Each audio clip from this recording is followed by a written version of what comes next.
food and wine. I know nothing about food and wine. I think when this goes live, Mary, maybe we can put some Blogorail links down in the description box that people can check out. But let's talk about it now. You guys just take over because I know nothing about it. Let's start with Mike. Do you know anything about food and wine? Because I don't. Well, I did some research on it, and I have some information for it. Food and Wine for this year runs from September 14th to November 14th. So they've extended the window of dates. I think it's like 2 extra weeks longer or something like that. The nice thing that I always appreciated about the Food and Wine is that the kiosks are all located in Epcot. It's the Epcot International Food and Wine. It's the 21st year that they've been doing this, so they got the system down pretty well for that.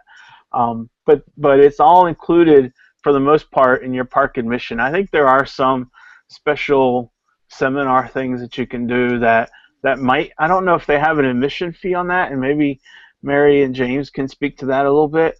I didn't see anything specifically, but I know there's a lot of great free stuff that you can do, and things like the Eat to the Beat concert series, where they have a whole bunch of different bands that are performing a different one every night, and they're all throwback bands, and they're all they call them a little bit like a groupie band sort of thing, where it's not the actual band, or it's only part of the band, and the rest is made up of people that emulate them. So that's neat. And that's located at the American Adventure Pavilion. Over at the Festival Center, which is just inside of World Showcase, if I remember correctly, it's they have a whole hodgepodge of different things that go on there. They have different crews going on, and they have different shows and different people presenting stuff.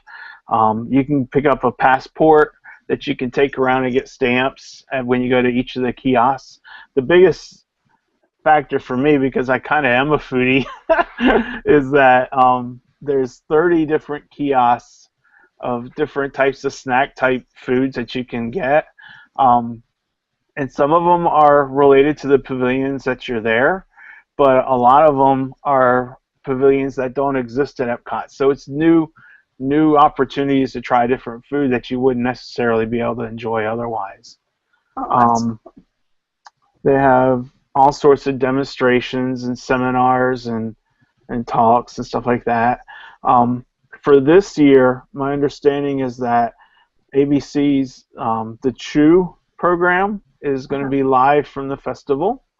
So that's a big deal, I guess. I've not seen the show, but to me, I imagine it'll be neat, because I think, if I understand correctly, they're going to be recording some segments from different parts of the park. So and those are going to be on TV later on, or maybe during this time period. So that's kind of neat. You might end up, just being there at the day and seeing yourself on TV later on. Yeah.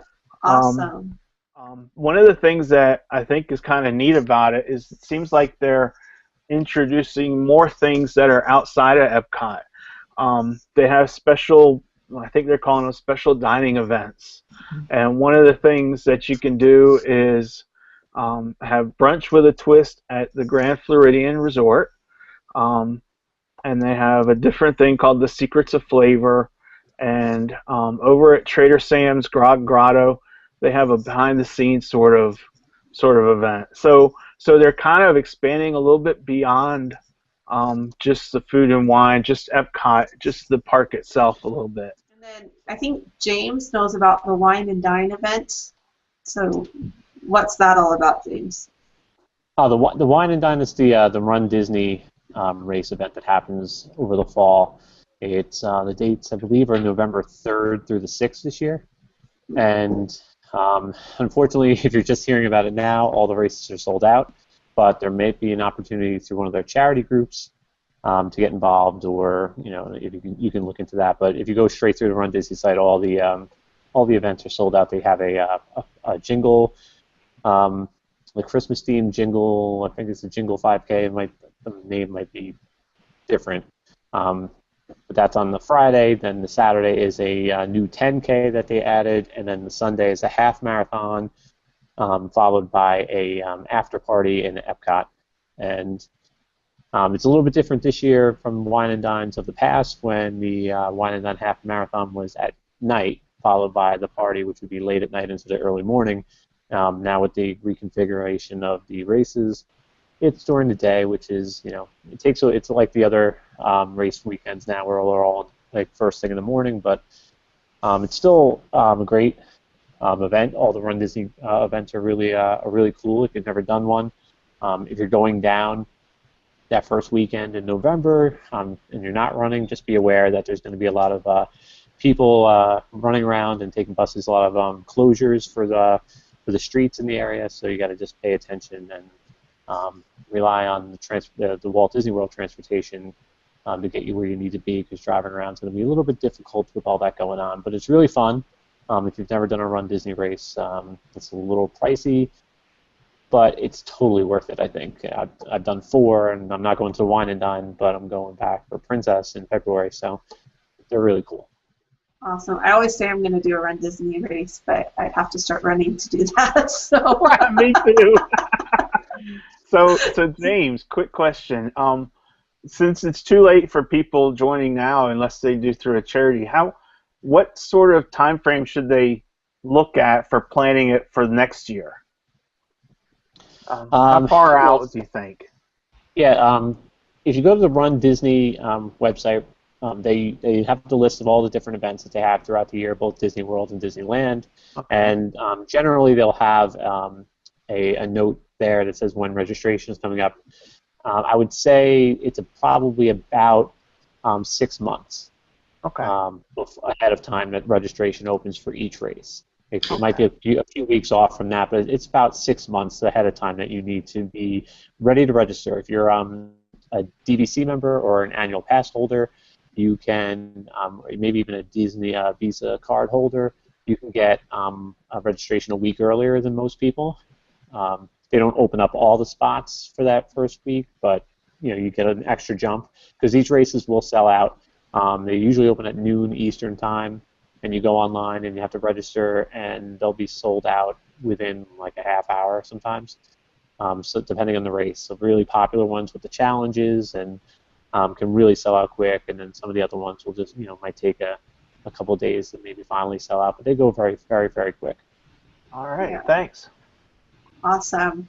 Let's see. When I think about Food and Wine, I always think that that's like an adult weekend to go to Food and Wine.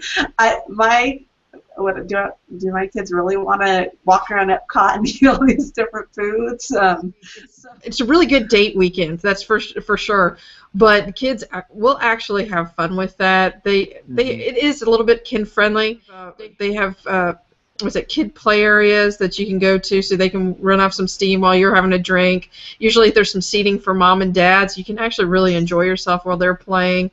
You can also, while you're walking around, Mike mentioned the passport, and you can make it into a game, so the kids can actually compete against each other at which countries they will actually try something new, and so you can make that into fun. The Eat to the Beat series, they're all family friendly, and kids love to get up and dance, and they can dance in the aisles. You can have a lot of fun doing that.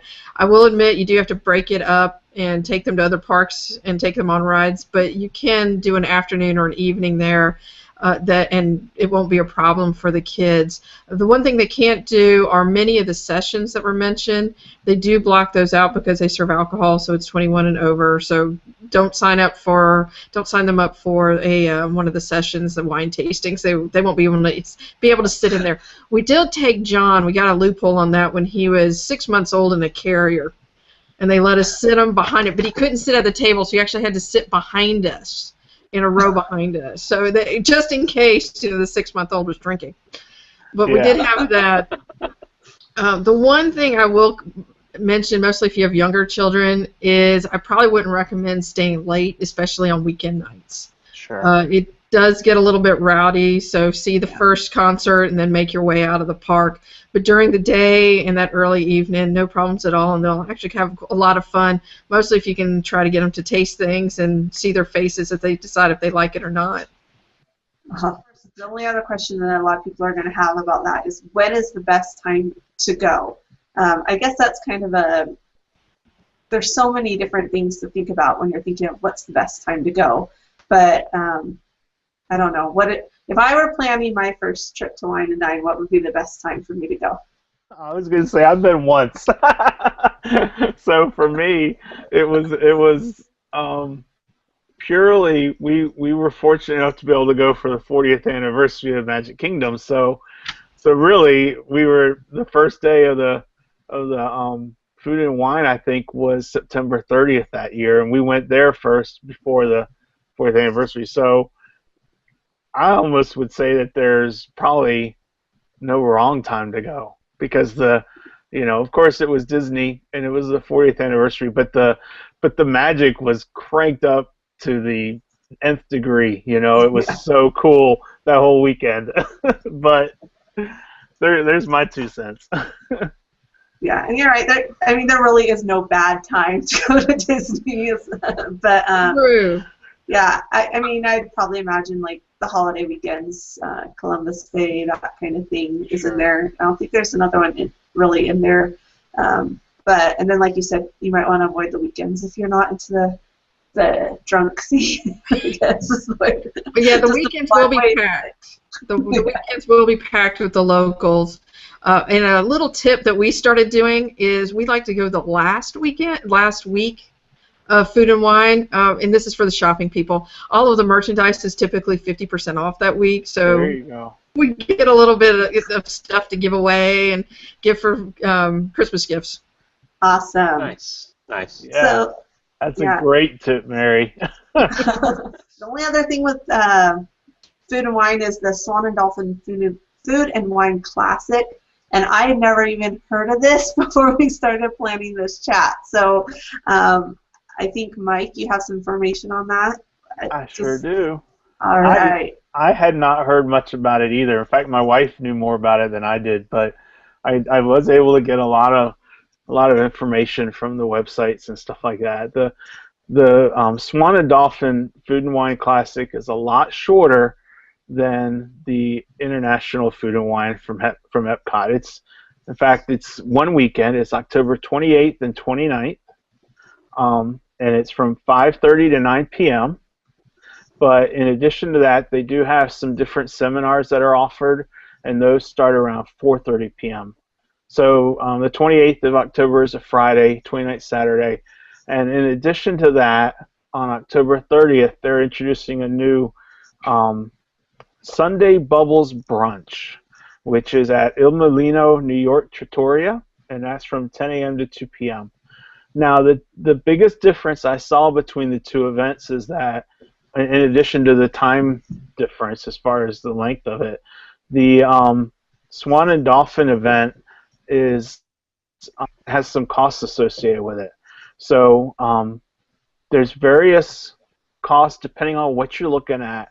They have a thing called a Causeway ticket, and these tickets are for one day only, not both days, and they're either $98.85 for one of the days, or if you want to include the beer garden part of it, then it's $122.39. So that's 1 day per person before any taxes and fees. And they also have a whole list of different things, like a la carte tickets. If you just wanted to get a book of tickets and try some different things, if you don't eat a whole lot of food or you're not into a whole lot of drink, you can buy a book of tickets, and most of the little snacks and things are 2 to 5 tickets each. So you can buy a book of 25 tickets for $50. And then the brunch that I mentioned on Sunday is $75. So to me, it just, I don't know, this is just one blogger's opinion, but it does not appeal to me at all. It has zero benefit to me, because it just seems like it's a lot of money for a lot of nothing. But I've never done it. So if the Swan and Dolphin wants to send me a couple tickets, and if they see this and they want me to give them an honest review, then I'd be happy to do that. There you go. So I agree. could be totally wrong. I just don't know. It does sound spendy. You were sitting there mentioning all those costs, and I was like, what the? No way. So, but it's good information, like you said. I mean, I don't think any of us have done it, so we can't really give an honest opinion, but we gave you guys information. So one last thing about it. It is the 7th annual, so it's the 7th year that they've been running it. And the website is really a slick website, and I don't remember the link right off the top of my head, but maybe Mary will include it in the notes and stuff like that as this goes live. So awesome. And so we will see you guys next time, and thanks for tuning in. Bye. Thanks, guys. Bye. Bye.